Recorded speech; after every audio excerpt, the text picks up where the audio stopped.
వ్యక్తం చేయలేము, ఎందుకంటే తెలుగు వాళ్ళకి చాలా సుపరిచితమైన వీక్షకులకు, తర్వాత మీడియాకు అంతా మీ వల్ల మీడియా వైసీపీకి మీరు అన్నట్టు తెలుగుదేశం పార్టీకి ఆ టార్గెట్ కావడం కూడా. ఇప్పుడు వైసీపీకి మీడియాకు సంబంధాలు ఎలా ఉన్నా సరే అంబటి రాంబాబుకు మీడియాకు మటుకు సంబంధాలు అట్లాగా.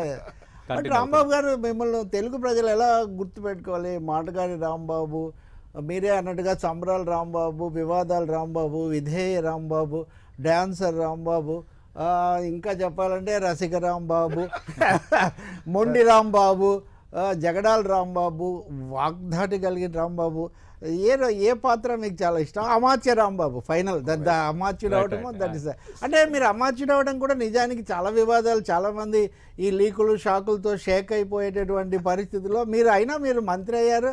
ఆ తర్వాత కూడా మీరు అందరినీ డిఫెండ్ చేస్తారు, కానీ యాక్చువల్గా మిమ్మల్ని మీరే ఎప్పుడు డిఫెండ్ చేసుకునే పరిస్థితిని కూడా మీరు నెట్టుకొచ్చారు మీ నియోజకవర్గంతో సహా. Sir how do you look at it? Sir మీరు చాలా విషయాలు చెప్పారు, చాలా నాకు అన్ని నా మీద ఏ రకమైన ఆరోపణలు ఉన్నాయో, నేను ఏ రకంగా ప్రశంసలు కూడా అన్ని కలిపి చెప్పారు.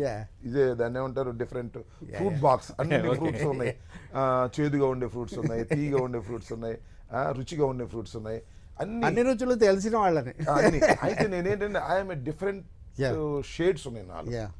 I'm not a calm personality, ఇప్పుడు కూడా గలగలగలమనే పర్సనాలిటీ నాది, మాటకారి పర్సనాలిటీ, మీరన్నట్టు డ్యాన్స్ వేసిన పర్సనాలిటీ, మీరన్నట్టు లీక్లేసి ఎవరితోనో మాట్లాడాలని అన్న పర్సనాలిటీ, మంత్రిగా ఉన్న personality. So different shades from the beginning.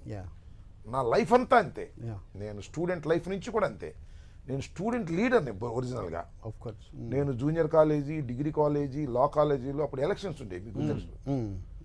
ఎలక్షన్స్లో గెలిచినటువంటి వ్యక్తి నేను నామినేటెడ్ కాదు. సో డిఫరెంట్ సీట్లు రెండు కూడా కమ్యూనిస్టులు గెలిచిన సీట్లు వాస్తవానికి. అక్కడ కోటాల సత్యనారాయణ గారు, ఇక్కడ పుతుంబాక వారు ఇద్దరు గెలిచినటువంటి కమ్యూనిస్టుల ప్రభావాలు ఉన్నటువంటి సీట్స్ కూడా. సో కోటాల సత్యనారాయణ గారు కూడా రేపల్లె నాకు బాగా పరిచయస్తులు కూడా, స్వర్గీయ కోటాల సత్యనారాయణ గారు. ఒకసారి ఇందిరాగాంధీ పెద్ద వేవ్లో ఆయన గెలిచాడు. సో డిఫరెంట్ షేడ్స్ ఉన్నాయి మానవుల్లో, డిఫరెంట్ షేడ్స్ ఉంటాయి. మీ దగ్గర ఉంటాయి, ఆయన దగ్గర ఉంటాయి, కానీ బయటికి రావు. కానీ నా దగ్గర బయటకు వచ్చేస్తాయి. నేను వ్యక్తీకరిస్తా, నేను దేన్ని సందేహపడను. నా స్ట్రెంగ్త్, నా బలహీనత కూడా. సో నేను వ్యక్తీకరిస్తా. ఇప్పుడు డ్యాన్స్ చేస్తాను అంటే పద్దాక డ్యాన్స్ చేస్తాను, రోజు ఎక్కడ పడితే అక్కడ డ్యాన్స్ చేస్తాను, చేయను కదా. నేను డ్యాన్స్ చేయిస్తారు కొన్నిసార్లు. నేను కేవలం సార్, నేను ఆ డ్యాన్స్ ఎక్కువ ప్రచారం కావటానికి కారణం మీకు తెలుసు కదా, అది ప్రచారం అవుతుందని మీకు తెలుసు. ప్రచారం అయినా వెనక్కు తగ్గాను అనేది మీరు చెప్పదలుచుకున్నారు. ఆ ప్రచారం కూడా ఎందుకైందో తెలుసా రవి గారు? పవన్ కళ్యాణ్ గారు సినిమాలో పెట్టడం వల్ల ఎక్కువ ప్రచారం అయింది, లేకపోతే ఒక టీవీల వరకే పరిచయం. అది నేను సంక్రాంతికి, మీరు ఇద్దరు మంచి స్నేహితులు కూడా కదా, అది వరకు స్నేహితులు, ఒకే కులస్తులు, మా అమ్మాయి పెళ్లికి వచ్చారు. దట్ అంత ఇంటిమసీ ఉన్న మీ ఇద్దరి మధ్య ఎందుకు ఈ స్థాయిలో గ్యాప్ ఎందుకు వచ్చింది? గ్యాప్ ఏం రాలేదు, గ్యాప్ కాదు. ఆయన నా ప్రత్యర్థి పార్టీలో ఉన్నాడు, నేను యువతల పార్టీలో ఉన్నాను. నేను క్రిటిసైజ్ చేస్తాను, ఆయన కూడా నన్ను క్రిటిసైజ్ చేస్తాడు. అంత పెద్ద లీడర్ నన్ను క్రిటిసైజ్ చేయకుండా ఉంటున్నాయంటే ఆయన క్రిటిసైజ్ చేస్తాడు నన్ను. రాంబాబు గారు, వివాదాలు ఇవన్నీ చాలా ఉన్నప్పటికీ మీ దగ్గర ఒక లక్షణం ఏంటంటే, మీ పార్టీలో కూడా ఇప్పుడు యంగ్ పార్టీ కదా కంపేర్ టు, మీరేమో రాజశేఖర రెడ్డి అప్పటి నుంచి ఉన్నారు. చాలా మంది కిరణ్ కుమార్ రెడ్డి దశలో కూడా కొనసాగి జగన్తో కూడా కొనసాగుతున్నారు. మీరు కిరణ్ కుమార్ రెడ్డి దశలో లేరు వాస్తవానికి, మీకు కొంచెం ఇది ఉంది. మీరు అన్నింటిగా సమన్వయం చేసి, అంటే దూకుడుగా వెళ్ళినప్పుడు దూకుడుగా వెళ్ళినా అన్నీ చేసి ఏదో చెప్పి షాక్ అబ్జార్బర్ లాగా మీ పార్టీకి మీరు ఉపయోగపడిన వాడు నిజమే. కానీ మీ నియోజకవర్గంలో కానీ మీకు సంబంధించిన అంశాల్లో కానీ చాలా వివాదాలు మిమ్మల్ని ఎందుకు చుట్టుముడుతుంటాయి? మీరు జాగ్రత్త తీసుకోరా, లేకపోతే కావాలని అట్లాంటి ఆహ్వానిస్తారా? ట్రబుల్ షూటర్ను కాబట్టి ట్రబుల్ రాని అని మీరు భావిస్తారా? సార్ నేను అనేది ఏంటంటే రవి గారు, యు నో వెరీ వెల్, చాలా సన్నిహితంగా మీరు రాజకీయాలు పరిశీలిస్తున్న వ్యక్తి, రాజకీయ నాయకులు కాకపోతే. సార్, నా Sattenapalli is not my own place. Jaganmohan Reddy గారి ఆదేశం మేరకు సత్తెనపల్లి నేను వెళ్ళాను. సత్తెనపల్లి వెళ్ళిన తర్వాత ఒకసారి ఓటమి పాలయ్యా, రెండోసారి గెలిచా నేరోలో, రెండోసారి గెలిచా పెద్ద మెజార్టీతో. జనరల్గా ఏమనుకుంటారంటే సార్, సత్తెనపల్లిలో ఉన్న వైసీపీ వాళ్ళు మాకు టికెట్ కావాలని అనుకునే వాళ్ళు ఉంటారు కదా, న్యాచురల్ కదా. తెలుగుదేశంలో అయినా వైసీపీలో ఉంటారు కదా. రాంబాబు గారు సీటు ఈయన ఖాళీ చేసి వెళ్తే బాగుండు అనేటువంటి పద్ధతి ఉంటుంది న్యాచురల్. ఓకే. అది పొలిటికల్గా మనం కాదు. కాబట్టి రాంబాబు గారు ఇక్కడి నుంచి వెళ్ళాలి అంటే ఏంటి ఆరోపణలు చేయాలి మా వాళ్ళు కూడా అనుకుంటారు, ఓకే. తెలుగుదేశం వాళ్ళు కూడా అనుకుంటారు. సో ఆ రకంగా వచ్చిన ఆరోపణలే తప్ప రాజకీయాలు అసలు ఆరోపణలు రాకుండా బ్రతకటం అంటే ఇంకా వెరీ కామ్గా నమస్కారం పెట్టుకుంటూ వెళ్ళిపోవాలి తప్ప ఎక్కువగా ఓకల్గా ఉండబడి ఆరోపణలు వచ్చాయి. రాంబాబు గారు మీరు అన్నది ఒప్పుకోవచ్చు. నిజానికి సత్తెనపల్లి సీట్ రావడం ఈసారి కూడా చాలా తతంగం జరిగింది. సర్వే ఇవన్నీ అయినా మీరు తెచ్చుకున్నారు. మొన్న కాస్త ఎమోషనల్ కూడా అయ్యారు జగన్ పరిచయం చేసినప్పుడు అని కూడా అన్నారు.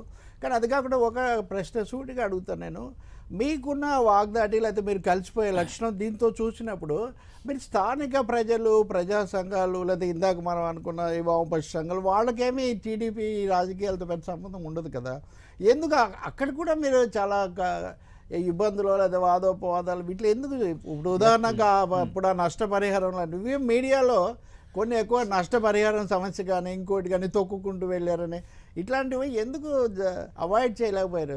ఇక ముందు ఏమైనా మార్చుకుంటారు? Did you learn any point? ఒక మాట చెప్తాను సార్, ఎక్కడ కూడా నేను తప్పుగా ప్రవర్తించలేదు. ఓకే. తప్పుగా ప్రవర్తించినట్టుగా ఆరోపణలు వచ్చాయి. ఓకే. నిజంగా రవి గారు నేను చెప్తున్నాను, తప్పుగా ప్రవర్తించాను అని నా మనసుకు అనుకుంటే నేను డెఫినెట్గా మారుతాను సార్. నేను అసలు మారకోకుండా ఉండే మనిషిని కాదు. ఆత్మ విమర్శ అనేది ఒకటి ప్రతి మనిషికి అవసరం. ఒకసారి నేను కోపంగా మిమ్మల్ని ఏదైనా అన్నా అనుకోండి, తర్వాత నేను తొందరపడి అన్నానేమో అని అనుకుంటాను న్యాచురల్గా.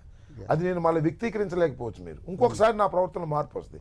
అది కాలానుగుణంగా మార్పు రావాల్సిందే తప్ప నేను ఎక్కడ కూడా కాంట్రవర్సీకి వెళ్ళాలని అనుకోను.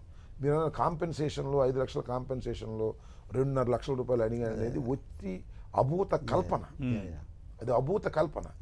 నా స్వభావం, నా కాన్స్టిట్యున్సీలో ప్రజలు నన్ను గమనిస్తున్నారు కదా. నేను ఇప్పుడు సిఎంఆర్ఎఫ్ కింద చీఫ్ మినిస్టర్ రిలీఫ్ ఫండ్ గురించి సుమారుగా కొన్ని కోట్ల రూపాయలు నేను నా నియోజకవర్గం ఇవ్వటం జరిగింది. అది జగన్మోహన్ రెడ్డి గారి దయ వల్ల. ఒకరికి 2 లక్షలు, ఒకరికి 5 లక్షలు, ఒకరికి 10 లక్షలు, ఒకరికి 5 లక్షలు, 90,000, 60,000 కొన్ని కోట్ల రూపాయలు ఇస్తే ఎక్కడ కూడా పైసా కూడా నేను కకృతి పడాల్సిందిగా దాని దగ్గర కకృతి పట్టడం ఏంటి? పొలిటీషియన్కి అనేది, ఇరిగేషన్ మంత్రికి అనేది అక్కడ కకృతి పడేంత నీచమైన మనస్తత్వం కాదు నాది. కాకపోతే నా మీద గ్యాప్ వచ్చి ఉంటుంది, కమ్యూనికేషన్ గ్యాప్ కాదు, కావాలని ఆరోపణ చేశారు. ఆ అమ్మాయి చేత కూడా ఆరోపణ చేశారు. ఆ అమ్మాయికి కూడా క్యాష్ ఇచ్చారు. పవన్ కళ్యాణ్ వెళ్ళి క్యాష్ ఇచ్చాడు, చంద్రబాబు వెళ్ళి క్యాష్ ఇచ్చాడు. ఎందుకంటే ఆరోపణ చేసినందుకు ఆమె మీద జాలి కాదు. సో నా ప్రజలు నమ్మరు. నేను అలా కకృతి పడేటటువంటి మనస్తత్వమే కాదు. ఇది కాకుండా ఇంకా లాటరీ వివాదం అనే అంటే సంఘాల వాళ్ళకు కూడా నేను అంటుంది కేవలం పవన్ కళ్యాణ్ టీడీపీ అయితే వేరే విధంగా ఉండేది. ఆ సంబంధిత సంఘాలు వాళ్ళకు కూడా తప్పకుండా సంఘాలు ఎవరు నాకేమి వ్యతిరేకంగా మాట్లాడలేదు.